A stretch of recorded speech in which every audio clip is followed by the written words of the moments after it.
Hello students, आज का the Hindu का एनालिसिस स्टार्ट करते हैं। This session is presented by me. My name is Deepak Dutt Mamgai.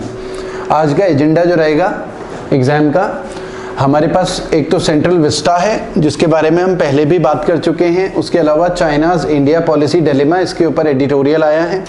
Chabahar की न्यूज़ पहले भी रही है, तो काफ़ी कुछ आप पहले पढ़ चुके होंगे, फिर भी हम दोबारा से थोड़ा सा डिस्कस कर लेंगे। चाबहार लॉस्ट अपॉर्चुनिटी एडिटोरियल आया। उसके अलावा China making deep inroads into Iran, ये एक न्यूज़ है आज की। उसके अलावा European union India FTA free trade agreement negotiation, ये आगे हमारा होने वाला है इंडिया और यूरोपियन यूनियन के बीच में। उसके अलावा स्पाइक LR के बारे में न्यूज़ आई है, ठीक है, एंटी टैंक मिसाइल है ये। उसके अलावा यूएस ने रिजेक्ट करा बीजिंग का जो क्लेम है साउथ चाइना सी से रिलेटेड, उसकी एक न्यूज़ है। उसके अलावा ब्रिटेन ने बैन करा चाइना की कंपनी हुआई को, ठीक है, 5G जो नेटवर्क था उसके ऊपर काम कर रही थी वहाँ पर। हागिया सोफिया के बारे में न्यूज़ है जो पहले भी कई बार आ चुकी हैं। तो स्टार्ट करते हैं। ये फ्रंट पेज है हमारे पास, ये पॉलिटिकल न्यूज़ है, एग्जाम के पॉइंट ऑफ व्यू से इंपॉर्टेंट नहीं है क्योंकि सचिन पायलट को हटा दिया गया है उनकी पोस्ट से, डिप्टी CM की पोस्ट से भी हटा दिया है सचिन पायलट को।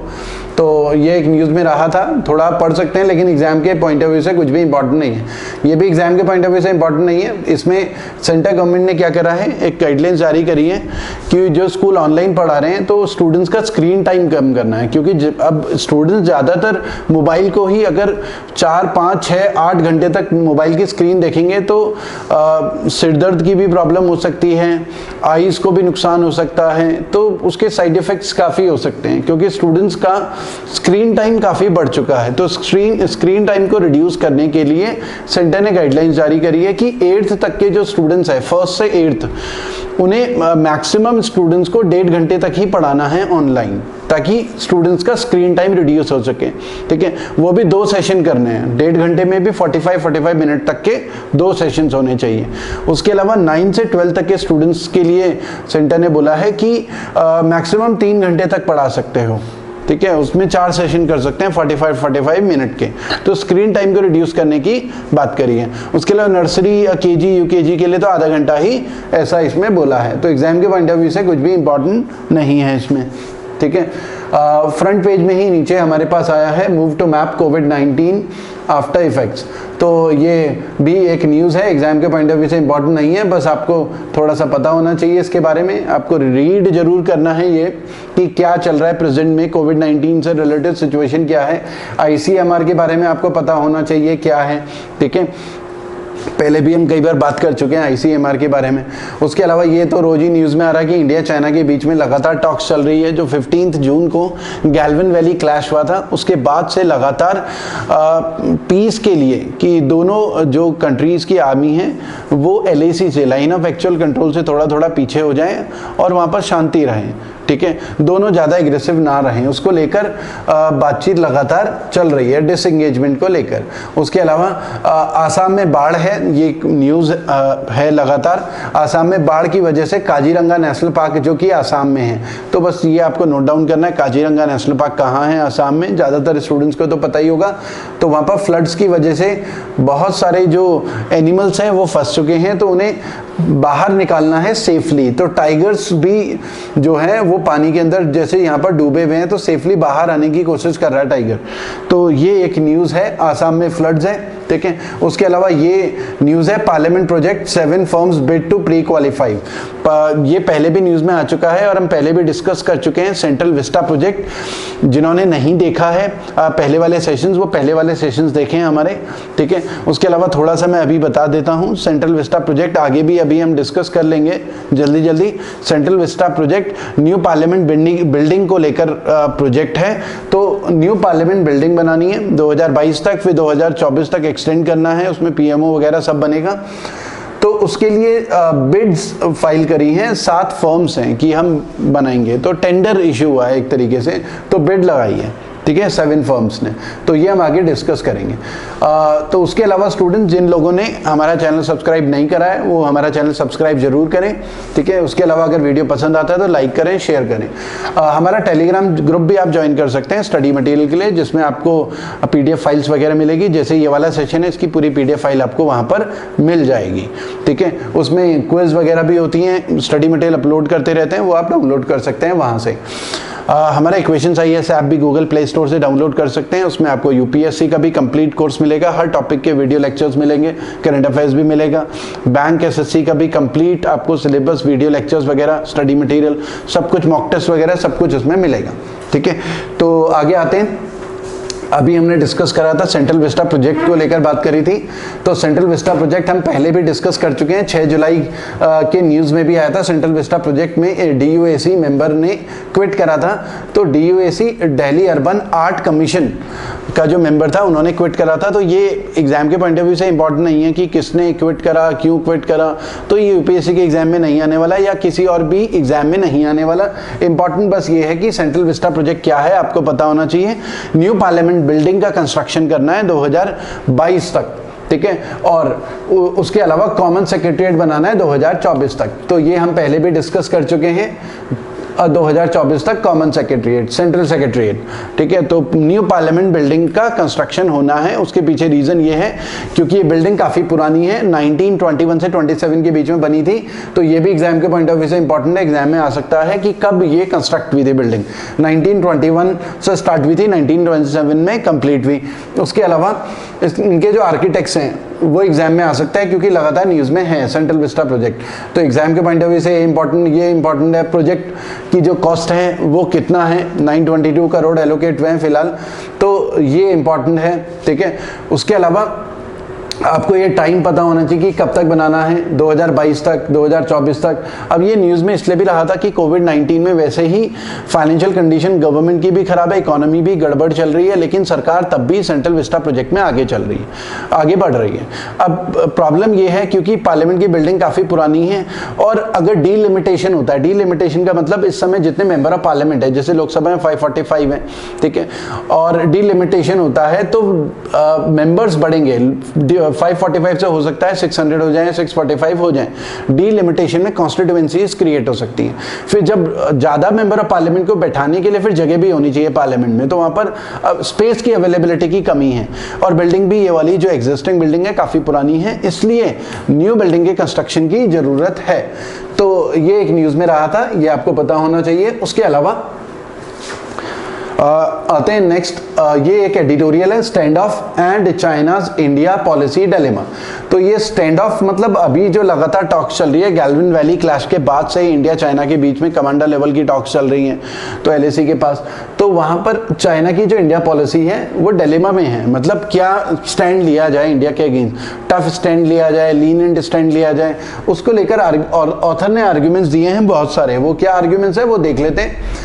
एक तो ऑथर का कहना यह है कि संघाई इंस्टीट्यूट ऑफ इंटरनेशनल स्टडीज ने चाइना में आर्ग्यू करा है कि जो है चाइना को should consider it's prevalent strategic thinking that India is not it's main strategic challenge. एक तो इन्होंने ये आर्ग्यू करा है कि इंडिया मेन स्ट्रेटेजिक चैलेंज नहीं है। मेन स्ट्रेटेजिक चैलेंज कौन है इस समय? US है उनके लिए। तो चाइना के लिए बड़ा सिरदर्द इस समय US है, और हम इंडिया के साथ अगर इस तरीके से उलझते रहेंगे तो फिर हम US के साथ कैसे उलझेंगे, ठीक है। तो एक तो ये इन्होंने कहा है, इसलिए पीस मेंटेन होना चाहिए जितना जल्दी हो सके, क्योंकि हमारा जो मेन थ्रेट है इस समय US है, ठीक है। एक तो संघाई इंस्टीट्यूट ऑफ इंटरनेशनल स्टडीज ने ऐसा कहा है, ठीक है। उसके अलावा अलग अलग आर्ग्यूमेंट्स भी हैं कि रिसर्जेंट इंडिया से डील करने के लिए, जैसे इंडिया बढ़ता जा रहा है आगे, ठीक है, डेवलपमेंट होता जा रहा है, डेवलपिंग इकोनॉमी है इंडिया की, तो चाइनीज हार्ड लाइनर्स जो हैं उनकी पॉलिसी है, वो ये कह रहे हैं, सजेस्ट कर रहे हैं 3 नो पॉलिसी। 3 नो पॉलिसी मतलब नो वीकनेस, ठीक है। हमें इंडिया के सामने कमजोर नहीं पड़ना है। पहला, इंडिया को कोई कंसेशन नहीं देना है। दूसरा, और कोई नो डिफेंसिव डिफेंस, मतलब हमें अटैकिंग रहना है। जहां तक पॉसिबल हो सके चाइना क्या करे, इंडिया को ट्रैक डाउन करे, ठीक है, मतलब काफी एग्रेसिव रहे, इंडिया को छोड़ना नहीं है।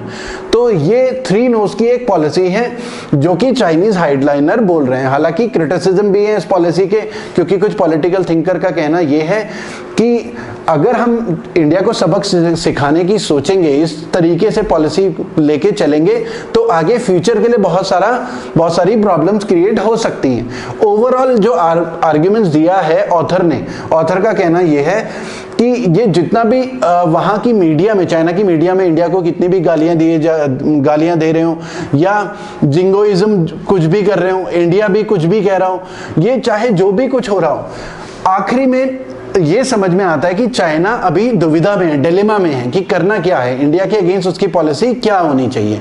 तो ये ऑथर का कहना है एडिटोरियल में।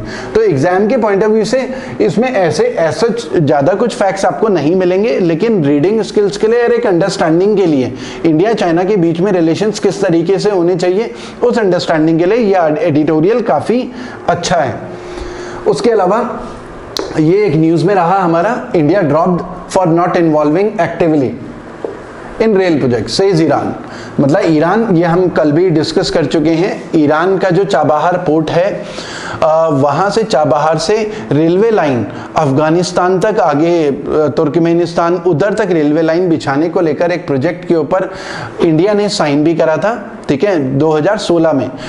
उसमें ट्राइलेटरल एग्रीमेंट था जिसमें इंडिया, ईरान और अफगानिस्तान के बीच में सिग्नेचर हुए थे। हालांकि जो चाबहार जो मेन प्रोजेक्ट है 2003 में अटल बिहारी वाजपेयी जी ने ईरान के साथ साइन करा था, वो क्या है थोड़ा सा मैप में समझ लेते हैं, फिर इस आर्टिकल में दोबारा से आएंगे। देखिए, तो ये हम पहले भी डिस्कस कर चुके हैं, पुराने वाले सेशंस आप देख सकते हैं, ठीक है। अब देखिए, ये इंडिया है, ये पाकिस्तान है, और ये हमारा ईरान है, ये अफगानिस्तान है। अब इंडिया को अगर सेंट्रल इंडिया में कोई भी बिजनेस करना है, ट्रेड करना है, तो हमारा ये पूरा रास्ता ब्लॉक किया हुआ है पाकिस्तान ने। पाकिस्तान हमें कभी अलाउ नहीं करेगा कि सेंट्रल इंडिया में ट्रेड कर सकें। तो हमारे लिए ऑप्शन क्या बचा, हम ट्रेड फिर इधर से करेंगे, ईरान के रास्ते, यही ऑप्शन है। लेकिन ट्रेड तो तब कर पाएंगे जब ट्रेड रूट होगा। सी रूट तो ठीक है, यहाँ तक पहुंच जाएंगे, लेकिन यहाँ से यहाँ पर डेडिकेटेड फ्लाइट कॉरिडोर होना चाहिए, रेलवे लाइन होनी चाहिए, सड़कें प्रॉपर होनी चाहिए, ताकि हम अफगानिस्तान तक माल की सप्लाई कर सकें, ठीक है। तो और ईरान के साथ भी ट्रेड कर सकें। तो फिर इंडिया ने क्या करा है, ईरान के साथ चाबहार 2003 में एक एग्रीमेंट साइन करा था। यहाँ पर चाबहार है, चाबहार पोर्ट। तो चाबहार पोर्ट को डेवलप करने को लेकर इंडिया ने एग्रीमेंट साइन करा था। चाबहार में को डेवलप भी करा है इंडिया ने, काफी पैसा भी खर्च करा है, उसमें अभी भी काम चल रहा है। फिर उससे आगे 2016 में इंडिया, ईरान और अफगानिस्तान के बीच में 2016 में ट्राइलेटरल एग्रीमेंट साइन हुआ चाबहार को लेकर, जिसमें यह था कि इंडिया हेल्प करेगा ईरान को यहां पर रेलवे लाइन डेवलप करने में। ये रेलवे लाइन जेहदन तक जाएगी, फिर जरेज तक जाएगी, और अफगानिस्तान काबुल और फिर ऊपर अलग अलग सेंट्रल एशिया तक जाने वाली है। तो इसको लेकर एग्रीमेंट साइन करा था, लेकिन यूएस के प्रेशर की वजह से, जैसे आपको पता होगा, ईरान के न्यूक्लियर प्रोग्राम की वजह से यूएस लगातार बुली करता जा रहा है ईरान को। तो यूएस ईरान को अलग थलग करने की कोशिश कर रहा है, धमका रहा है, उसके ऊपर सैंक्शंस भी लगाए हैं। और यूएस क्या कर रहा है, आसपास की जो भी कंट्रीज हैं, तो उन अपने एलाइज जो उसकी यूएस की कंट्रीज हैं, उनको भी प्रेशराइज करता है कि ईरान के साथ ट्रेड ना करे। तो इंडिया को भी जो है यूएस ईरान के साथ ट्रेड करने से रोकता है या प्रेशराइज करता है, ठीक है। तो अब हुआ क्या कि अब हमने क्या करा है, ऐसा इंप्रेशन बन रहा है कि हम यूएस के प्रेशर में इस रेल प्रोजेक्ट में ज्यादा काम नहीं कर रहे हैं, क्योंकि हम बहुत ज्यादा एक्टिव नहीं हैं इस रेलवे लाइन के प्रोजेक्ट को लेकर। हमारे ऐसे पेमेंट्स नहीं हो रही हैं, प्रोजेक्ट कैसे स्टार्ट करना है, ईरान बार बार रिक्वेस्ट करता रहा है इंडिया को, तो ज्यादा कुछ इस रेलवे लाइन को लेकर नहीं हो पाया है। और ईरानियन गवर्नमेंट ने फिर डिसाइड करा कि हम इस रेलवे लाइन को खुद से फंड करने वाले हैं।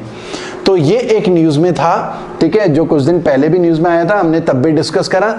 तो ईरान ने इंडिया को इस रेल प्रोजेक्ट से किनारे कर लिया और कहा है कि हम इस रेलवे लाइन को खुद ही डेवलप करने वाले हैं, ठीक है। 628 किलोमीटर की चाबहार जेहदन लाइन है, जो कि आगे भी एक्सटेंड होने वाली है। तो ये एक कहानी है इसकी, जो कि बहुत पहले से चली आ रही है, ठीक है। अब जो आज की न्यूज है उसमें क्या है, India drop for not involving actively in rail project. तो ईरान ने सफाई दी है क्योंकि इंडिया जो है एक्टिवली इन्वॉल्व नहीं था, इसलिए इंडिया को हमने ड्रॉप करा है। और रीजन क्या बताया, project siting funding delays, funding नहीं आ रही है, पैसा नहीं आ रहा है इंडिया की तरफ से, ठीक है।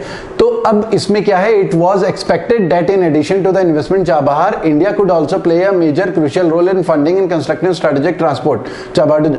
अब ये कहा गया था, एक्सपेक्टेड था कि जब इंडिया चाबहार में, ये एक एक्सपेक्ट किया गया था कि इंडिया जब चाबहार में यहां पर इन्वेस्ट करेगा पोर्ट में, तो एक्सपेक्ट कर रहा था ईरान की यहां भी इन्वेस्टमेंट करेगा इंडिया, पैसा लगाएगा, ठीक है। लेकिन ऐसा हो नहीं पाया, इसलिए ईरान ने इंडिया को अलग कर दिया, ठीक है। तो ये इस रेल प्रोजेक्ट में ईरान ने सफाई दी है, इस न्यूज में ये लिखा हुआ है। उसके अलावा एडिटोरियल में लॉस्ट अपॉर्चुनिटी, इंडिया ने अपॉर्चुनिटी लूज कर ली है और ये अपॉर्चुनिटी लॉस था इंडिया के लिए। उसके पीछे रीजन ये है कि इंडिया के लिए अगर अपॉर्चुनिटी लॉस है तो चाइना के लिए ये अपॉर्चुनिटी गेन है। अगर हम ईरान की हेल्प नहीं करेंगे, जबकि हम बहुत ट्रेडिशनल पुराने एंशिएंट टाइम से पार्टनर्स रहे हैं ईरान के, और यूएस भी उसे धमकाता रहेगा, तो ईरान अपना फ्रेंड किसमें खोजेगा, चाइना के साथ। तो चाइना और ईरान के बीच में रिलेशंस लगातार इंप्रूव होते जा रहे हैं, ठीक है, क्योंकि यूएस उसे बुली कर रहा है और इंडिया भी ज्यादा कुछ इनिशिएटिव ईरान में नहीं ले रहा है। तो ईरान और चाइना के बीच में रिलेशंस इंप्रूव होते जा रहे हैं। और अभी हमने न्यूज में भी देखा कि ईरान और चाइना के बीच में एक स्ट्रेटेजिक डील भी फाइनल होने वाली है, एनर्जी सेक्टर को लेकर, इंफ्रास्ट्रक्चर को लेकर और कई सेक्टर्स में। तो ईरान को अच्छा बूस्ट मिल रहा है, अच्छी हेल्प मिल रही है चाइना से। और वैसे भी अभी कैश की बहुत ज्यादा शॉर्टेज है ईरान के ऊपर, यूएस के सैंक्शंस की वजह से, ठीक है। और चाइना भी अपना एक्सपेंशनिज्म, चाइना भी अपने एलाइज बढ़ाना चाह रहा है कि अलग अलग कंट्रीज के साथ उसके एलाइज हो और सेंट्रल एशिया में ट्रेड भी कर सके। इंडिया को भी काउंटर करना है सेंट्रल एशिया से। तो ये लगातार न्यूज में है, ठीक है। उसके अलावा अब देखिए ये वाली भी न्यूज है जिसमें बोला है कि China making deep inroads into Iran. ये सारी रिलेटेड न्यूज है, इसीलिए एक के बाद एक हम डिस्कस कर रहे हैं, ठीक है। तो चाइना के लिए एक अपॉर्चुनिटी है, जैसे ईरान ने इंडिया को साइडलाइन करा चाबहार पोर्ट से, तो चाइना के पास अपॉर्चुनिटी है कि ईरान में डीप इनरोड्स करे और अच्छा खासा इन्वेस्टमेंट करेगा वहां के इंफ्रास्ट्रक्चर में, ठीक है, और वहां के एनर्जी सेक्टर में। और क्योंकि ईरान जो है उसके पास क्रूड ऑयल बहुत सारा है, तो एनर्जी सरप्लस कंट्री है, तो उससे भी चाइना को हेल्प हो सकती है, ठीक है। तो यही सब इस न्यूज में लिखा हुआ है, तो आपको पूरा लिंक करके चलना है, ठीक है। ये सारी चीजें लिंक्ड हैं, यूएस की जो सैंक्शंस हैं ईरान की, और यूएस का जो प्रेशर है इंडिया के ऊपर। और इंडिया ने एक टाइम ऐसा था कि यूएस के प्रेशर की वजह से ईरान के साथ जो ऑयल, हम ईरान से जो ऑयल खरीद रहे थे वो रिड्यूस कर दिया था बहुत ज्यादा। तो ये भी एक इंप्रेशन जा रहा था ईरान को कि यूएस के प्रेशर से इंडिया ट्रेड लगातार रिड्यूस करता जा रहा है और बहुत मुश्किल है कि वो रेल प्रोजेक्ट में भी इन्वेस्ट करने वाला है, एक इंप्रेशन जा रहा था, ठीक है। तो ये सारी लिंक्ड न्यूज है। अगर आप जो डॉट्स को कनेक्ट करना वो समझ गए तो सारी चीजें बहुत इजी हो जाती हैं। उसके अलावा इंडिया और EU FTA, free trade agreement, एक नेगोशिएशन, वो अभी बात चलने वाली है। इंडिया और यूरोपियन यूनियन के बीच में एक वर्चुअल समिट होने वाला है, मतलब ऑनलाइन समिट होगा जिसमें पूरा डिस्कशन होगा इंडिया और यूरोपियन यूनियन के बीच में, ठीक है। यूरोपियन यूनियन आपको पता होगा, यूरोपियन यूनियन में ओरिजिनली 28 कंट्रीज थी यूरोप की, लेकिन प्रेजेंट में अब कितनी हो गई है, 27। एग्जाम के पॉइंट ऑफ व्यू से इंपॉर्टेंट क्या है, यूके ने क्या कह रहा है, यूरोपियन यूनियन को छोड़ दिया विद इफेक्ट फ्रॉम 31 जनवरी 2020। 31 जनवरी 2020 को लास्ट डे था यूके का यूरोपियन यूनियन में, ठीक है। तो ये आपको पता होना चाहिए। अब 27 कंट्रीज हैं यूरोपियन यूनियन में। अब यूके के बाहर जाने के बाद यूरोपियन यूनियन में भी काफ़ी प्रॉब्लम्स बढ़ चुकी हैं, तो यूरोपियन यूनियन भी अपने पार्टनर्स को ढूंढ रहा है कि नए नए एलाइज बनाए। और इंडिया के लिए भी एक अपॉर्चुनिटी है कि यूरोपियन यूनियन के साथ ट्रेड बढ़ाए, ठीक है। और वैसे भी यूरोपियन यूनियन के और इंडिया के बीच में ऐसा कहा जाता है one of the largest trading partner है यूरोपियन यूनियन का इंडिया, ठीक है। तो ये एक न्यूज़ थी जिसमें अभी आगे बातचीत होनी है, नेगोशिएशंस होनी है, फाइनल जो भी होता है नेगोशिएशंस में वो न्यूज़ में लगातार आने वाला है। बस आपको पता होना चाहिए FTA की फुल फॉर्म क्या है, फ्री ट्रेड एग्रीमेंट है, और BIT बायलैटरल इन्वेस्टमेंट ट्रीटी है जो इंडिया ने ऑफर करी है यूरोपियन यूनियन को, जिसके ऊपर डिस्कशन अब चलने वाला है, ठीक है। तो ये एक न्यूज़ में था। उसके अलावा more spike missile to be ordered, ठीक है। एंटी टैंक गाइडेड मिसाइल, मतलब ऐसी मिसाइल जो टैंक्स को, वॉर होता है तो जैसे एनिमी के टैंक्स हैं तो स्पेशली टैंक को उड़ाने के लिए मिसाइल्स होती हैं, तो एंटी टैंक गाइडेड मिसाइल हमने स्पाइक LR ऑर्डर करी है लॉन्ग रेंज इजराइल से।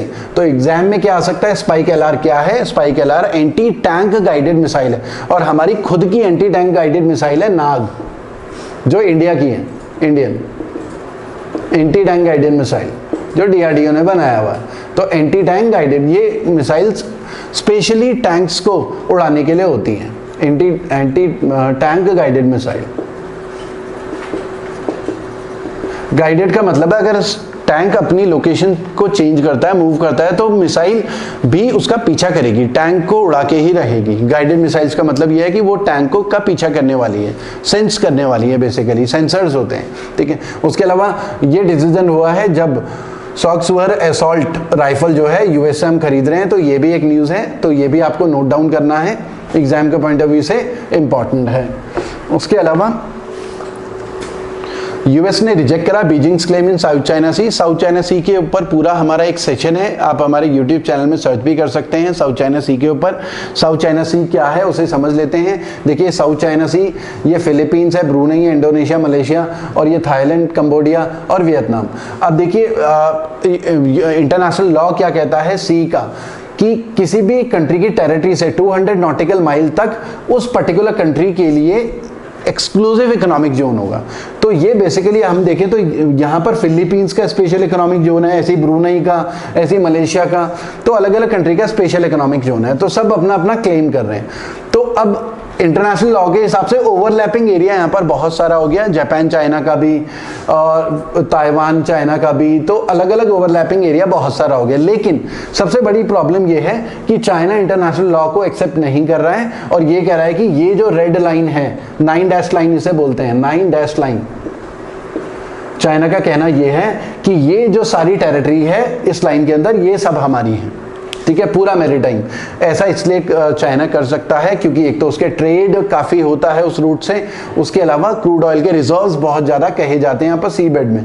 तो स्प्राटले आइलैंड को लेकर डिस्प्यूट्स है, पैरासल आइलैंड को लेकर डिस्प्यूट है, चाइना इनमें क्लेम कर रहा है कि हमारे हैं, और हिस्टोरिकली 14th सेंचुरी से पहले से यहाँ पर हमारा ही हक रहा है, कंट्रोल रहा है, इसलिए ये सारा पूरा एरिया उनका है। तो बाकी कंट्रीज फिर ऑब्जेक्शन कर रही हैं, तो इंटरनेशनल कोर्ट के भी वर्डिक्ट जो है फिलीपींस के फेवर में आया था और चाइना के अगेंस्ट आया था। तो US ने क्या करा है, US ने उसी क्लेम को रिजेक्ट करा है, चाइना के बीजिंग का जो क्लेम है साउथ चाइना सी के 9 डैश लाइन को, उसको रिजेक्ट करा है, तो वो आर्टिकल इसमें लिखा हुआ है। उसके अलावा ब्रिटेन ने बैन करा Huawei services future role in 5G network. तो ब्रिटेन ने चाइना की कंपनी को बैन करा, और क्यों बैन करा उसके पीछे रीजन ये है कि US ने ब्रिटेन को प्रेशराइज करा कि हम आपसे जो है अपने इंटेलिजेंस शेयरिंग नेटवर्क जो हम शेयर कर रहे थे वो बंद कर देंगे, मतलब इंटेलिजेंस शेयरिंग अरेंजमेंट्स वगैरह कुछ नहीं करने वाले हैं। तो US के प्रेशर की वजह से ब्रिटेन ने चाइना की कंपनी ह्यूआई को 5G नेटवर्क में बैन करा। US का कहना यह है कि ह्यूआई की जो 5G नेटवर्क कंपनी है वो वहां पर डेटा चोरी वगैरह कर सकती है, उसको रेगुलेट करना, कंट्रोल करना काफी मुश्किल है, तो इसलिए ब्रिटेन ने US के प्रेशर में उसको बैन कर दिया। तो ये एक न्यूज़ थी। उसके अलावा हागिया सोफिया कई बार एग्जाम में आ चुका है और कई बार न्यूज़ में आ चुका है, और अगर ये एग्जाम में आया तो आपको ये सॉल्व करना ही है, ठीक है। तो अगर आप न्यूज़पेपर फॉलो नहीं कर रहे हैं तो हागिया सोफिया का क्या पता क्वेश्चन ना कर पाए। हागिया सोफिया कई बार आ चुका